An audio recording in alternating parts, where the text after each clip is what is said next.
आइए फटाफट खबरों का सिलसिला शुरू करते हैं। सुपरफास्ट 100 में मैं हूं आपके साथ अनुराग मुस्कान और आपके साथ मैं हूं रचना। अगले 22 मिनट में आपको दिखाते हैं देश दुनिया की तमाम बड़ी खबरें। सबसे पहले खबर अमेठी से। अमेठी में राजमहल की लड़ाई अब सड़क पर उतर आई है। संजय सिंह और अमिता सिंह के विरोध में अनंत विक्रम सिंह के समर्थकों ने जमकर हंगामा किया, जिसे रोकने के लिए पुलिस ने प्रदर्शनकारियों पर लाठीचार्ज कर दिया। जवाबी पथराव और फायरिंग में पुलिस वाले की मौत भी हो गई। अमिता सिंह और संजय सिंह के अमेठी पैलेस पहुंचते ही उनका विरोध शुरू हो गया। पुलिस ने गरिमा सिंह के समर्थकों को दौड़ा कर पीटा। पुलिस ने आंसू गैस के गोले भी छोड़े। पूरे हंगामे के दौरान 18 लोग जख्मी हो गए। संजय सिंह अपनी पत्नी अमिता सिंह को लेकर लखनऊ से अमेठी आए थे। प्रदर्शनकारियों ने संजय सिंह और अमिता सिंह को महल में घुसने से रोकने की कोशिश की। इसके बाद आई पुलिस ने लोगों को रोकने के लिए लाठियां चलाई और हवाई फायरिंग भी की। तनाव को देखते हुए घटनास्थल पर कई थानों की पुलिस और आरएएफ को तैनात किया गया। वहीं गांव वालों के हमले में एक पुलिस वाले की मौत होने के बाद पुलिस का तांडव दिखा। पुलिस वालों ने गांव के एक घर में घुसकर तोड़फोड़ की। घर में रखा सारा सामान तितर बितर कर दिया और घर में मौजूद महिलाओं के साथ जमकर गाली गलौज की। पुलिस ने 18 लोगों को गिरफ्तार कर लिया। अपने साथी की मौत से बौखलाए पुलिस वालों ने आपा खो दिया। पुलिस वालों ने घर में मौजूद महिलाओं की भी बेरहमी से पिटाई की। उन्हें घर में जो मिला उस पर लाठियां बरसाई। कई बच्चे और लड़कियों को भी गंभीर चोटें आई हैं। महिलाओं ने बताया कि पुलिस वालों ने उन्हें गालियां भी दी।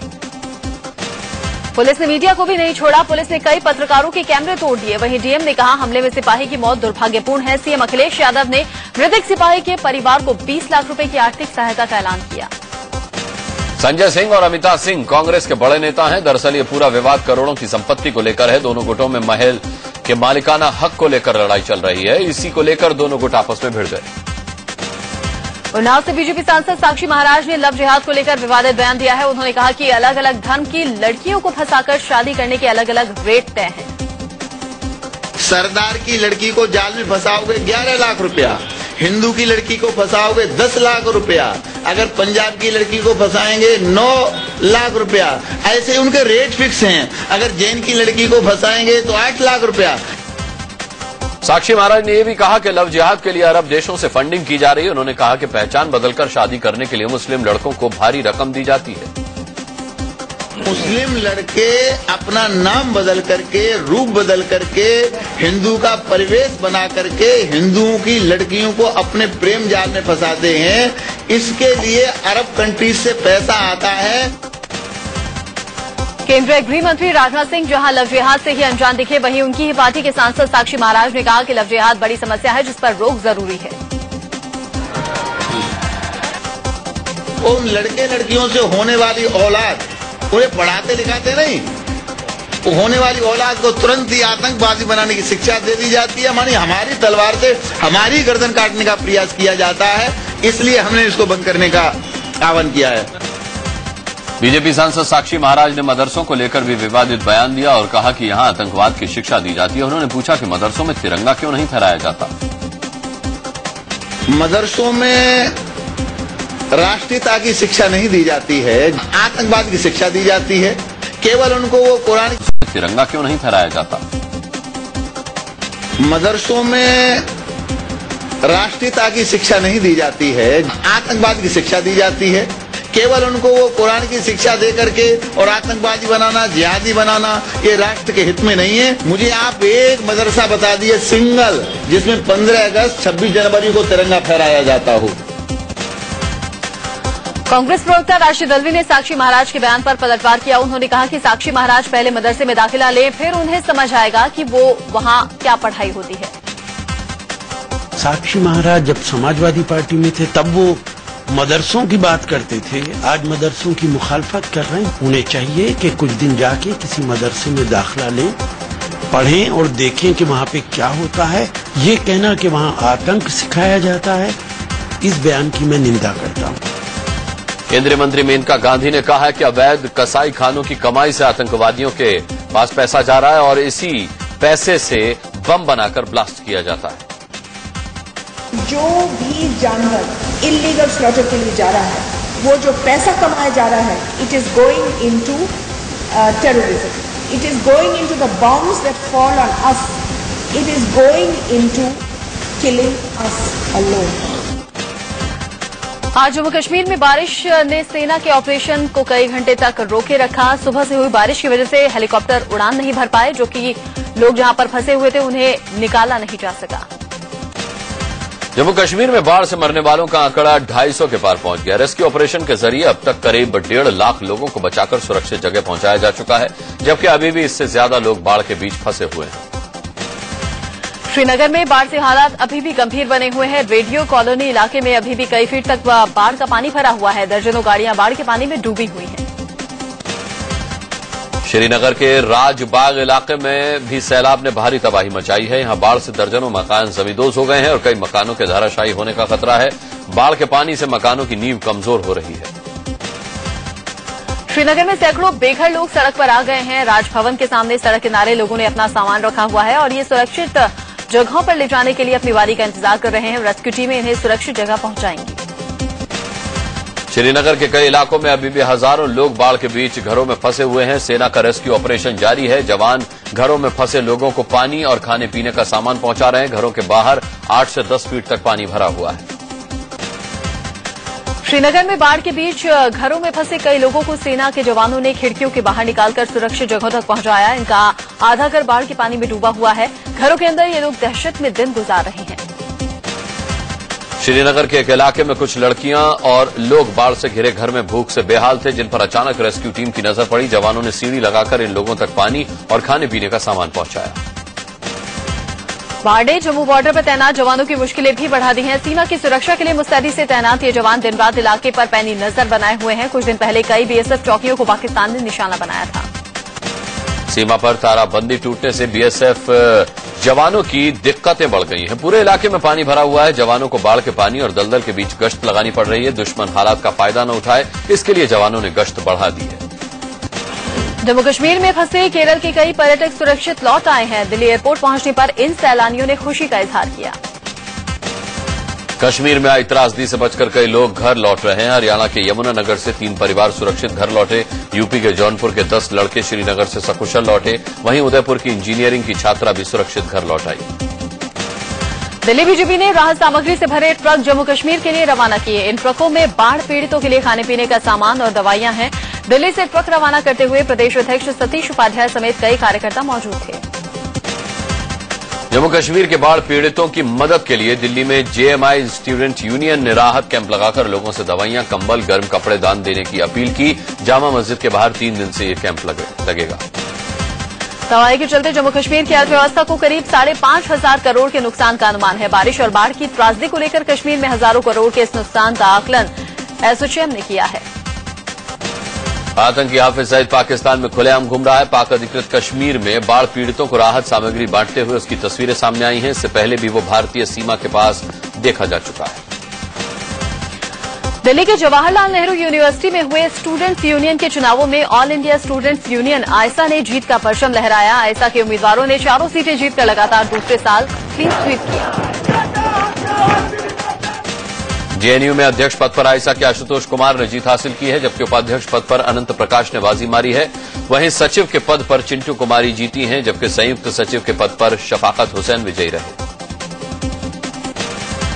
अध्यक्ष पद पर आयसा के उम्मीदवार आशुतोष कुमार को 1386 वोट मिले, जबकि उनके प्रतिद्वंदी एबीवीपी के उम्मीदवार को 944 वोट मिले। वहीं उपाध्यक्ष पद पर आयसा के उम्मीदवार अनंत प्रकाश को 1366 वोट मिले, जबकि दूसरे नंबर पर रहे एबीवीपी उम्मीदवार को 756 वोट मिले।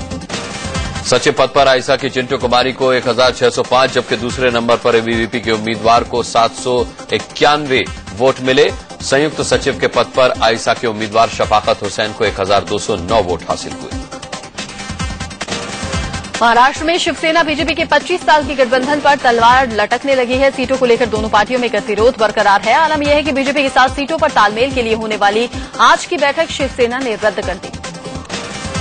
सूत्रों से खबर है कि शिवसेना अकेले ही विधानसभा चुनाव लड़ने की सोच रही है और ऐसे में बीजेपी से गठबंधन टूटने का अंदेशा जताया जाने लगा है। शिवसेना प्रमुख उद्धव ठाकरे पहले ही कह चुके हैं कि बीजेपी को ज्यादा सीटों का लालच छोड़ना होगा।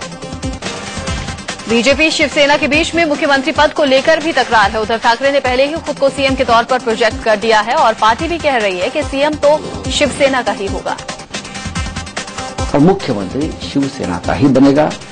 और हम चाहते हैं कि उद्धव ठाकरे साहब भी मुख्यमंत्री पद के हमारे नेता है। शिवसेना सीएम पद का दावा कर रही है, लेकिन बीजेपी नेता एकनाथ खड़से ने कहा कि जिस पार्टी की ज्यादा सीटें आएंगी उसका ही मुख्यमंत्री होगा। जिसकी सीटें ज्यादा होगी उसका सीएम बनेगा। 95 में शिवसेना की सीटें ज्यादा हुई, उनका सीएम बना। 2009 में हमारी सीटें ज्यादा आई, हमारा नेता प्रतिपक्ष बना। बीजेपी शिवसेना विवाद पर राजीव प्रतापरुढ़ी ने सफाई दी है। उन्होंने कहा कि सीटों के बंटवारे को लेकर कोई विवाद नहीं है और क्षेत्रीय पार्टियों के साथ सीट बंटवारे पर बात चल रही है। साथ ही 2 से 3 दिन में सीट बंटवारे का ऐलान कर दिया जाएगा। शिवसेना के मुखपत्र सामना में भी पीएम नरेंद्र मोदी पर जमकर निशाना साधा गया। संपादक संजय राउत ने लिखा है कि मोदी की लोकप्रियता फेल हो गई है। ये भी लिखा गया कि महाराष्ट्र में मोदी की कोई लहर नहीं चलने वाली। महाराष्ट्र में कांग्रेस और एनसीपी के बीच में सीटों को लेकर गतिरोध जारी है। आखिरी फैसला एनसीपी सुप्रीमो शरद पवार और कांग्रेस अध्यक्ष सोनिया गांधी के साथ होने वाली बैठक में हो सकता है। ये बैठक सोमवार को होने की उम्मीद है। महाराष्ट्र में विधानसभा चुनाव के लिए 15 अक्टूबर को वोट पड़ेंगे। 1 महीने का ही समय बचा है, लेकिन सीटों को लेकर कांग्रेस एनसीपी में सहमति नहीं बन पाई है। एनसीपी आधी सीटें चाहती है, लेकिन कांग्रेस तैयार नहीं है। महाराष्ट्र की 288 सीटों में से 144 सीटों पर एनसीपी दावा कर रही है। पहले खबर थी कि कांग्रेस 124 सीटें देने को तैयार है, लेकिन बात नहीं बन पाई। 2009 में कांग्रेस 174 और एनसीपी 114 सीटों पर चुनाव लड़ी थी। महाराष्ट्र विधानसभा चुनाव में पूर्व प्रधानमंत्री मनमोहन सिंह कांग्रेस के स्टार प्रचारक होंगे। लोकसभा चुनाव में प्रचार से दरकिनार कर दिए गए मनमोहन सिंह को महाराष्ट्र कांग्रेस ने अपना स्टार प्रचारकों की लिस्ट में शामिल किया। गोरखपुर से बीजेपी सांसद योगी आदित्यनाथ आज से आधिकारिक तौर पर गोरखनाथ मठ के महंत बन गए। एक भव्य कार्यक्रम में आज उनका राज तिलक हुआ। नाथ संप्रदाय की परंपरा के अनुसार तिलक की प्रक्रिया हुई और उन्हें जनेऊ भी भेंट किया गया। गोरखनाथ मठ के महंत रहे अवैधनाथ के निधन के बाद ये जिम्मेदारी योगी आदित्यनाथ को दी गई है। शुक्रवार को अवैधनाथ का निधन हो गया था, जिसके बाद उन्हें उत्तराधिकारी का पीठाधीश्वर पद के लिए अभिषेक किया गया। महंत के तौर पर योगी आदित्यनाथ के तिलक के मौके पर बड़ी संख्या में संत, महंत और धर्माचार्य भी मौजूद रहे। नाथ संप्रदाय की सर्वोच्च संस्था के उपाध्यक्ष, महामंत्री के साथ साथ तमाम पदाधिकारी भी इस कार्यक्रम में शरीक हुए। योगी आदित्यनाथ के अभिषेक के बाद महंत अवैधनाथ को समाधि दी गई। गोरखनाथ पीठ में महंत दिग्विजय नाथ की समाधि स्थल के बगल में अवैधनाथ की समाधि स्थल बनाया गया। योगी आदित्यनाथ की अगुवाई में उन्हें समाधि दी गई। गोरखनाथ पीठ के महंत रहे अवैधनाथ के समाधि कार्यक्रम में कई साधु संत शरीक हुए। साथ ही इस मौके पर भक्तों और स्थानीय लोग भी भारी संख्या में पहुंचे। इसी शुक्रवार को अवैधनाथ का निधन हो गया था। पीएम नरेंद्र मोदी ने जम्मू कश्मीर में आई तबाही की वजह से अपना जन्मदिन मनाने से इनकार कर दिया है। उन्होंने समर्थकों से भी जश्न नहीं मनाने की गुजारिश की। पीएम ने ट्वीट किया कि 17 तारीख को चीन के राष्ट्रपति गुजरात में होंगे, उनका भव्य स्वागत किया जाएगा, लेकिन उस दिन जन्मदिन नहीं मनाया जाएगा। चीनी राष्ट्रपति के दौरे से पहले भारतीय सीमा में चीनी सैनिकों की घुसपैठ कर टेंट लगाने का मामला सामने आया है। चीनी सेना भारतीय सीमा में 500 मीटर अंदर तक आ गई है। 16 सितंबर को शी जिनपिंग और पीएम मोदी की मुलाकात अहमदाबाद में होगी। बीजेपी अध्यक्ष अमित शाह ने योग गुरु बाबा रामदेव की तुलना भगवान राम, परशुराम और कृष्ण तक से कर डाली। हरिद्वार में पतंजलि योगपीठ के कार्यक्रम में उन्होंने बाबा रामदेव की जमकर तारीफ की। सहस्त्रार्जुन के समय में भी ये हुआ था, इसमें से एक परशुराम पैदा हुआ। रावण ने शुरू किया तो राम पैदा हुए, कंस ने शुरू किया तो श्री कृष्ण पैदा हुए, और ये कांग्रेसी शासन में हुआ तो बाबा रामदेव ने संघर्ष किया। और बाबा आपने जो संघर्ष किया है वो पूरे देश ने देखा है। अमित शाह ने तारीफ की तो बाबा रामदेव ने भी बीजेपी अध्यक्ष की शान में कसीदे पढ़े। बाबा रामदेव ने कहा कि शाह बोलने वालों में नहीं, करने वाले नेताओं में से एक हैं। कोई ऋषि के रूप में है तो हमारे अमित भाई शाह जी, जो अपने कर्म से बोलते हैं। इनके बारे में पूरे देश और दुनिया में ये कहा जाता है कि भाई अमित भाई बोलते बात कम है, करते बात अधिक। बीजेपी अध्यक्ष अमित शाह ने लोकसभा चुनाव में बीजेपी को मिली जीत का क्रेडिट बाबा रामदेव को भी दिया। उन्होंने कहा कि बाबा रामदेव के भारत स्वाभिमान ट्रस्ट और संतों ने बीजेपी की काफी मदद की। इससे पहले बीजेपी अध्यक्ष अमित शाह ने योग गुरु बाबा रामदेव के पतंजलि योगपीठ में सेवा सदन का उद्घाटन किया। इस मौके पर अमित शाह बाबा रामदेव के साथ यज्ञ हवन में भी शरीक हुए। बीजेपी नेता सुब्रमण्यम स्वामी ने जम्मू कश्मीर से धारा 370 हटाने और राष्ट्रपति शासन लगाने की मांग की है। मैं तो शुरू से कह रहा हूं कि कश्मीर को अभी 1 साल के लिए प्रेसिडेंट्स रूल में लगानी चाहिए। 370 को हटाना चाहिए और 1 साल के लिए हमें प्रेजेंट्स रूल माला।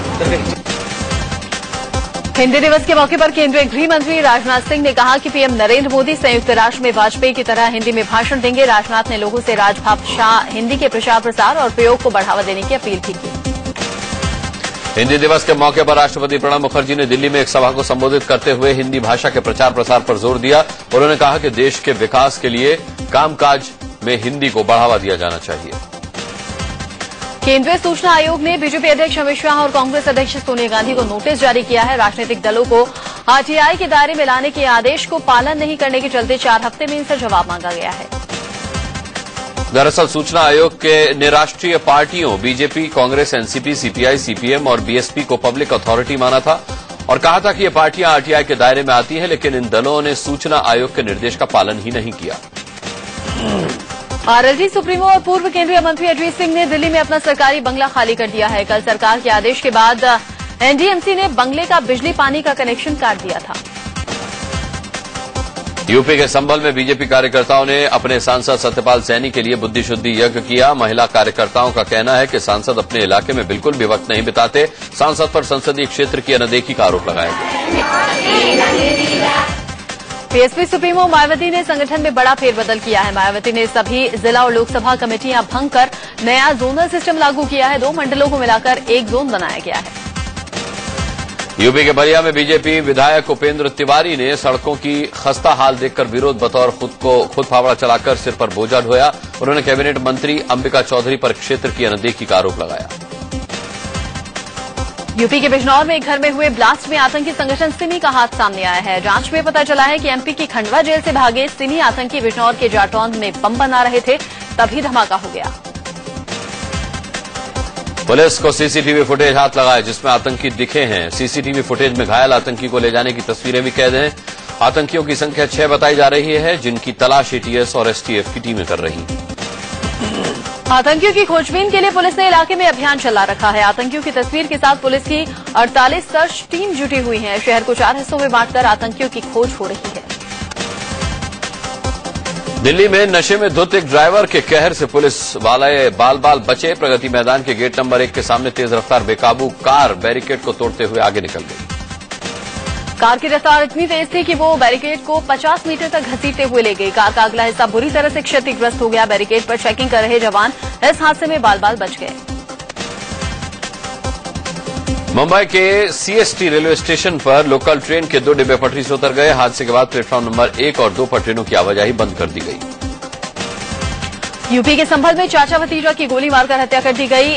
भमोरी पट्टी गांव में दोनों लोग ट्यूबवेल के पास सो रहे थे, तभी पूर्व प्रधान और उसके भतीजे को अपराधियों ने गोलियों से भून डाला।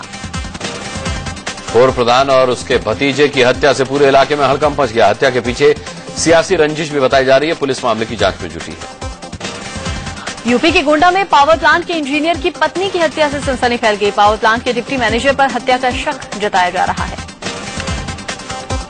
ग्रेटर नोएडा में बाइक सवार बदमाशों ने एक युवक की गोली मारकर हत्या कर दी। युवक जिम करके दोस्तों के साथ बाइक से लौट रहा था, तभी रास्ते में बदमाशों ने उसे गोली मार दी। हत्या के पीछे जमीन के विवाद को माना जा रहा है। उज्जैन में एक पुलिसकर्मी पर एक बदमाश ने चाकू से हमला बोल दिया, जिसमें वो गंभीर रूप से जख्मी हो गया। अस्पताल में उसकी स्थिति नाजुक बनी हुई है। उसे गोली मार दी। हत्या के पीछे जमीन के विवाद को माना जा रहा है। उज्जैन में एक पुलिसकर्मी पर एक बदमाश ने चाकू से हमला बोल दिया, जिसमें वो गंभीर रूप से जख्मी हो गया। अस्पताल में उसकी स्थिति नाजुक बनी हुई है। बिहार के दरभंगा में एक नामी डॉक्टर पर महिला की किडनी निकालकर बेचने का आरोप लगा है। महिला के बेटे के मुताबिक डॉक्टर ने बताया कि किडनी खराब होने की वजह से निकाल दी गई।